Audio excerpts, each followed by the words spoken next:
Assalamualaikum warahmatullahi wabarakatuh. Perkenalkan, saya Aksioma Salsabila Anik dari Prodi Pendidikan Biologi 2019, Universitas Negeri Semarang. Kali ini saya akan melakukan storytelling untuk memenuhi tugas mata kuliah biokonservasi dengan judul Budidaya, Sebaran Populasi, dan Potensi Tanaman Ganitri.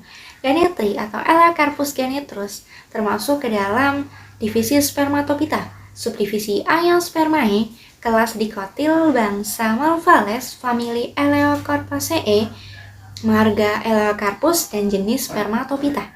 Ganitri atau genitri ini termasuk salah satu tumbuhan yang habitat aslinya berada di negara subtropis seperti Asia Tenggara, Cina bagian selatan, Nepal, Australia, dan Kepulauan Pasifik.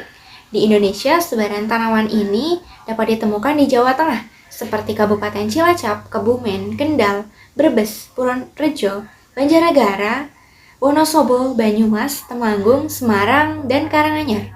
Tanaman ganitri ini tersebar di daerah yang relatif datar atau pada ketinggian 0 sampai 1300 mdpl dengan jenis tanah regosol, andosol, pedsolik coklat, latosol, serta tanah dengan curah hujan 3.500 sampai 4.500 mm per tahunnya.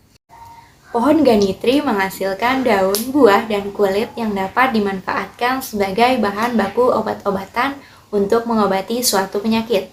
Buah ganitri bermanfaat untuk mengatur aktivitas otak yang mengarah pada kesehatan tubuh, menenangkan otak, menghasilkan pikiran positif, mengontrol tekanan darah, serta untuk mengobati penyakit hati. Pohon ini juga berguna sebagai penyerap polutan yang dapat menurunkan pencemaran lingkungan di bumi ini. Biji ganitri yang berukuran kecil dapat dimanfaatkan oleh umat Hindu dalam menunjang upacara keagamaannya, di mana biji yang berukuran kecil tersebut diuntai membentuk tasbih yang dipercaya dapat digunakan untuk berdoa dan meditasi kepada Hyang Widi.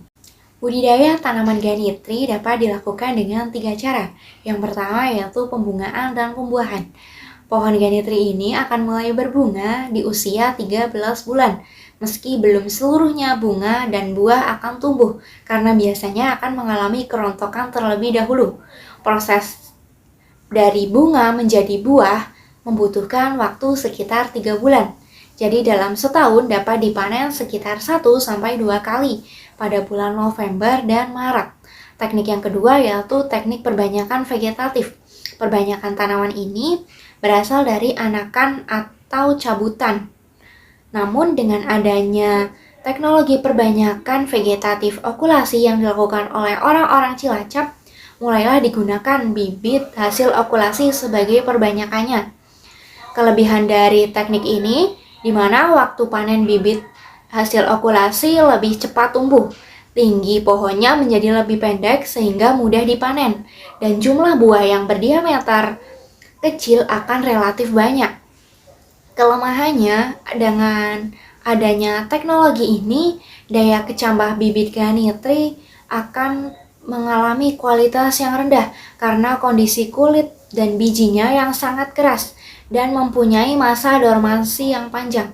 Meski begitu, menurut hasil penelitian Kokasih tahun 2019 menyebutkan jika untuk mempercepat perkecambahan dapat dilakukan dengan menanamnya di bawah tanah, lalu di atasnya dipanaskan oleh api. Teknik budidaya yang ketiga tanaman ganitri adalah teknik silvikultur.